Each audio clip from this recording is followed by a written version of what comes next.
तो good evening traders, जय श्री राम। एक बार हम कल की एक्सपायरी पे डिस्कस करेंगे, निफ्टी मिड सेलेक्ट की एक्सपायरी पे।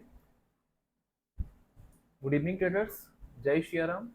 निफ्टी मिड सेलेक्ट की एक्सपायरी है मंडे को, तो हम इस पे डिस्कस करेंगे आज कि कल के टारगेट्स क्या रहेंगे, कैसे हम अपनी ट्रेड को प्लान करेंगे और कौन से लेवल्स हैं जहां पे हमें ध्यान में रखना है मार्केट को।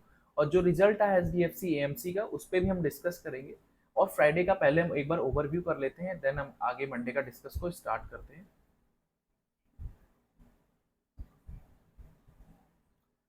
मंडे को मैं आपको बताता हूँ कैसे प्लान करना है। फ्राइडे को क्या हुआ था, मार्केट माइनस में ही क्लोज हो गया। हालांकि बैंक निफ्टी और सेंसेक्स तो रिकवर कर गए थे, but Nifty mid select recover नहीं कर पाया।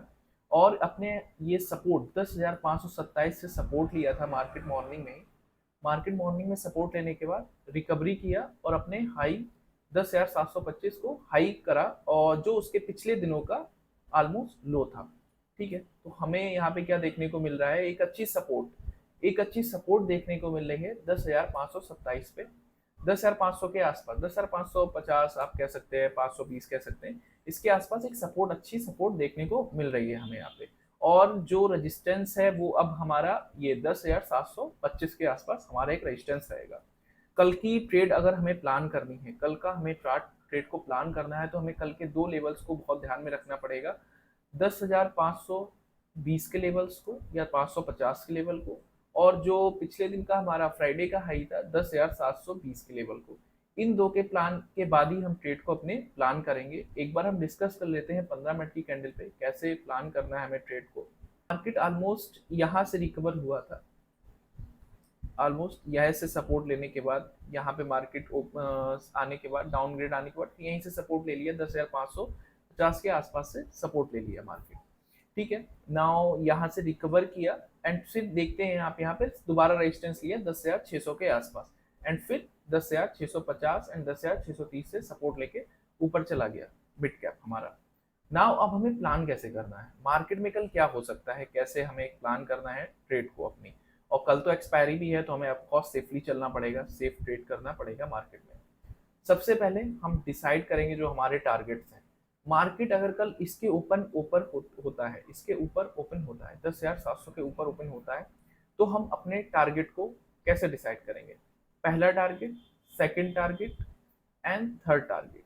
एंड यहाँ पे अगर मार्केट आता है, देखिए ये ट्रेंड लाइन को हमें बहुत ध्यान में रखना है। आप देख रहे होंगे एक ट्रेंड लाइन आ रही है हमारी ऊपर से, जो हमारे ऑलमोस्ट हाई के आसपास से आ रही है ट्रेंड लाइन, या हाई के आसपास से हमारे पास एक ट्रेंड लाइन आ रही है, जिसको हमें देखना है और समझना है कि कल अगर मार्केट हमें इसके आसपास मिलता है, इस ट्रेंड लाइन के आसपास मिलता है, तो ही हमें फॉल को देख समझना है। कल अगर मार्केट हमारा यहाँ से रिकवर होता है, मार्केट एक गैप अप ओपनिंग देता है, मार्केट गैप अप ओपनिंग के बाद इस ट्रेंड लाइन के पास जाता है, इस ट्रेंड लाइन के पास जाता है, तो हम यहाँ से एक फॉल को देख सकते हैं। अगेन एक स्टॉप लॉस लेके हम अपने टारगेट को, फर्स्ट टारगेट को, सेकेंड एंड थर्ड टारगेट को हम यहाँ पे देख सकते हैं। एंड ऑलमोस्ट हम यहाँ पे आके अपनी सारी पोजीशंस को एग्जिट करेंगे। यहाँ पे हम कोई भी पोजीशंस को सेफली चलेंगे, क्योंकि कल एक्सपायरी, यहाँ पे हम सारी पोजीशंस को एग्जिट करेंगे और अपने प्रॉफिट को बुक करके सेफली एग्जिट हो जाएंगे मार्केट से।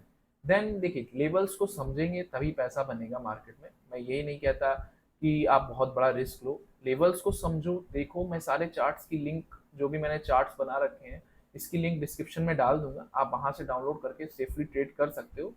इन केस मार्केट में अगर कोई न्यूज नहीं आई, या मार्केट में कोई न्यूज आती है, अगर बाय द वे मार्केट नीचे ओपन होता है, हमारा नीचे ओपन होता है, तो मार्केट में मानता हूँ इसी के लेवल के आसपास ओपन होगा, इस लेवल के आसपास। ये जो हमारा लेवल है, यहीं के आसपास लेवल होगा, और यहीं पे अपना कुछ टाइम पास करेगा। पुट की ट्रेड हमें तभी प्लान करनी है, मैं आपको बता देता हूँ। यहाँ से जो ये लाइन है, ये जो सपोर्ट है ना, ये बहुत ही ओल्ड सपोर्ट है हमारे पास। आप अगर बैक में डेटा को देखेंगे जाके, तो इस सपोर्ट पे कई बार पहले रेजिस्टेंस था, पर यहाँ पे ऑलरेडी सपोर्ट लिया, फिर यहाँ पे ये एक अच्छे सपोर्ट और रेजिस्टेंस है। तो हमें क्या करना है, मार्केट देखिए सर, यहाँ पे देखिए सपोर्ट सपोर्ट सपोर्ट, यहाँ पे काफी बार सपोर्ट लिया है। तो हमें यहाँ पे ना अपनी ट्रेड के संग में कोई भी रिस्क को नहीं लेना है, कोई भी यहाँ पे हम रिस्क को नहीं लेना है अपनी ट्रेड के संग, अपने कैपिटल के संग तो ऑलमोस्ट हम रिस्क नहीं लेंगे। पुट की ट्रेड हम तभी प्लान करेंगे जब मार्केट इसके नीचे डाउन साइड में जाता है। 10,570 पे डाउन साइड में यहाँ पे जाएगा। देन हम पुट में first target and second target लेके एग्जिट करेंगे। एसएल हम हर ट्रेड में लगाएंगे, एसएल का हम यूज जरूर करेंगे, बट मार्केट यहाँ से रिकवरी दिखा सकता है। डाउनग्रेड आने के बाद मार्केट को ऑलमोस्ट मैं आपको बताता हूँ कहाँ से रिकवरी का एक चांस रहेगा, और वहां पे हम अपनी क्वांटिटी को या तो कुछ क्वांटिटी को सेल आउट कर देंगे 80% क्वांटिटी को, या हम वहां पे सारी पोजीशंस को एग्जिट कर देंगे। मार्केट इस लेवल से, अगर मार्केट इन दो लेवल्स की जब से डाउनफॉल होगा, यहाँ से डाउनफॉल होने के बाद मार्केट में हम ये लेवल को टूटने के बाद हम फर्स्ट टारगेट यहाँ रख सकते हैं, सेकंड एंड थर्ड टारगेट के बाद हम यहाँ से रिकवर कर सकते हैं। दोबारा हम यहाँ से रिकवर करके अपने इसके पास में आ सकते हैं, इस रेजिस्टेंस के पास में आ सकते हैं, और यहाँ पे हम ट्रेड करना स्टार्ट करेंगे तो मार्केट यहाँ पे साइडवेज हो जाएगा। इसी तरीके से हमें प्लान करना है आगे कल की एक्सपायरी में। कल की अगर एक्सपायरी में हमें मार्केट यहाँ पे मिलता है, मैं आपको बताता हूँ किस लेवल पे हमें मोटा पैसा बनेगा, कौन से लेवल को हमें एक जो है ऑप्शंस को डबल हो जाएगा, जैसा आपने थंबनेल में देखा। अगर मार्केट हमें पुट की साइड में इस लेवल के पास में मिलता है, इस लेवल के साइड पास में मिलता है, इस ट्रेंड लाइन के पास में मिलता है, तो हमारा पुट का पैसा ऑलमोस्ट डबल हो सकता है। और मार्केट अगर कर इसका ब्रेकआउट देके ऊपर साइड में जाता है तो हमारा कॉल का पैसा भी अप साइड में डबल हो सकता है। डाउन साइड में यहाँ पैसा डबल होगा, ठीक है, दोगुना होगा आपका, और कॉल की साइड में इस ट्रेंड लाइन के बाद ही हमें कॉल का पैसा ऑप्शन में डबल होते हुए दिखेगा। इसके बाद अगर ये लेवल्स को ही मार्केट तोड़ता है देन ही हमारे पास एक अच्छी अपॉर्चुनिटी रहेगी, वरना हम यहाँ पर एक छोटी छोटी ट्रेड को प्लान कर सकते हैं। एक छोटी छोटी ट्रेड के टारगेट लेके first second and third target लेके हम प्लान कर सकते हैं, बट सबको इस ट्रेंड लाइन के पास में ध्यान रखना है मार्केट को। और जैसे जैसे हम इस ट्रेंड लाइन के पास आएंगे इसकी रेंज भी छोटी होती चली जाएगी, इसकी रेंज भी छोटी होती चली जाएगी। यहाँ पे इसी तरीके से प्लान करना है, जैसा मैंने आपको बताया है कल निफ्टी मिड कैप की एक्सपायरी को।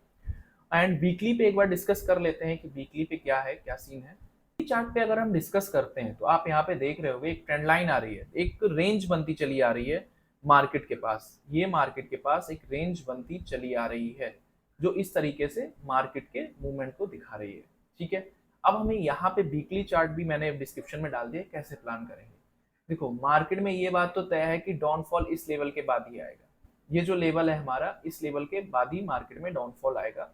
10,900 के आसपास, 10,080 के आसपास से लेवल है, इसके बाद ही हमें एक डाउनफॉल देखने को मिलेगा जो यहाँ तक लेके आएगा मार्केट को again. But may be voting है तो हमें ये चीज ना देखने को मिले, तो हम एक अपसाइड का ट्रेड को प्लान कर सकते हैं। अगर मार्केट वीकली में अगर मार्केट इसके ऊपर जाएगा देन हमें यहाँ तक का टारगेट को देखने को मिलेगा। ये टारगेट कौन सा है, इस टारगेट को कौन से हम क्या देखेंगे, इस टारगेट को हम देख लेते हैं कौन सा टारगेट है। ये जो हमारा टारगेट रहेगा ऑलमोस्ट 11,930 के आसपास रहेगा। और जो डाउन का टारगेट रहेगा, मैं आपको बता, डाउन में अगर इस ट्रेंड लाइन को ब्रेक करता है तो डाउन का जो टारगेट रहेगा वो 9,310 के आसपास, ऑलमोस्ट 9,300 के आसपास हमें एक डाउन लेवल को देखने को मिल सकता है। तो एक बार हम रिव्यू कर लेते हैं अपने लेवल्स को, कैसे हम कल लेवल्स को प्लान करेंगे। तो देखिए अगर वन डे की कैंडल में बात करते हैं तो मार्केट इसके ऊपर 10,730 के ऊपर आसपास जाता है, तभी हमें एक अच्छा ट्रेड देखने को मिलेगा और मार्केट अपने पिछले दिन के हाई के पास जो है 10,900 के आसपास जाने को ट्रेड करेगा। एंड अगर 15 मिनट की कैंडल पे हम एक बार प्लान करते हैं तो 15 मिनट की कैंडल पे जो हमारे लेवल्स रहेंगे वो अकॉर्डिंगली ऐसे रहेंगे, मैं आपको बताता हूँ। मार्केट अगर इसके ऊपर ओपन होता है तो हमारा पहला लेवल, इसको क्रॉस करने के बाद इस लेवल को 10,760 का टारगेट हम बुक कर सकते हैं। एंड फाइनल स्ट्रेट के आसपास 10,820 के आसपास को हम देखने को मिल सकते हैं। और मार्केट के इसके बाद हम पुट का ट्रेड लेंगे अगर मार्केट में हम इस ट्रेंड लाइन के बाद छोटा सा स्टॉप लॉस लगा के, पिछली कैंडल का स्टॉप लॉस लगा के, जो भी इसके कैंडल को अपसाइड में या डाउन साइड में ब्रेक करेगी उसके एसएल लगा के हम पहला टारगेट जो अपना होगा वो इसके यही जो यहाँ पे होगा मार्केट, यहाँ पे हम मार्केट को अपना पहला टारगेट प्लान कर सकते हैं। इस टारगेट के आसपास मैं आपको बता देता हूँ 10,730 के आसपास हम प्लान कर सकते हैं, ठीक है। सेकंड टारगेट हम 10,700 को लेके चल सकते हैं, 10,700 के आसपास हम ले सकते हैं। जो हमारा एक बिग टारगेट रहेगा वो 10,650 के आसपास का टारगेट रहेगा। पुट साइड के टारगेट जो है हमारे पास, पुट साइड के जो टारगेट रहेंगे जो 10,570 के लेवल को क्रॉस करने के बाद ही हमें मिलेंगे, वो 10,514 मतलब 10,510 के आसपास। आप लोग अपना देख लेना, इसमें से मैं आपको इस चार्ट को डिस्क्रिप्शन में डाल दूंगा। एंड 10,470 एंड 10,400 10,440 तक हम जा सकते हैं मार्केट में। ठीक है, एक बार एचडीएफसी का हम रिजल्ट को देख लेते हैं, एचडीएफसी ईएमसी के रिजल्ट को, जो इसमें वेटेज है आपका 5.632। जो उसका एक रिपोर्ट आई है एचडीएफसी ईएमसी Q4 की, जो अभी रिजल्ट आया हमारा, उसने रिपोर्ट किया है अपने प्रॉफिट का 541 करोड़ को, जो एएमसी का has reported to 8.5 year to year rise in its revenue to 695.43 crore. The company had reported the net standalone revenue of 45095 crore. ठीक है, मार्केट का ये एचडीएफसी एमसी का डेटा तो सही है, डेटा सही है तो कोई ऐसी दिक्कत नहीं है हमें एक एचडीएफसी का पहले, बट हमें ध्यान रखना पड़ेगा एक बार टारगेट में। एचडीएफसी कल एक अच्छा मूव दिखा सकता है निफ्टी मिड में अपना, तो हमें एक अच्छा ऊपर का ट्रेड को प्लान कर सकते हैं, बट जो हमने लेवल्स दिए हैं उसी पे आपको काम करना है, वैसे ही प्लान करना है आपको लेवल्स को, और उसी तरीके से ट्रेड करना है। Thank you so much. आप लाइक कर सकते हो, सब्सक्राइब कर सकते हो हमारे चैनल को, कमेंट करके आप बता सकते हो कि आप हमसे कैसी वीडियोस चाहते हो और कैसे हमें आगे प्लान करना है चीज़ों को, वो आप हमें बता सकते हो। Thank you so much.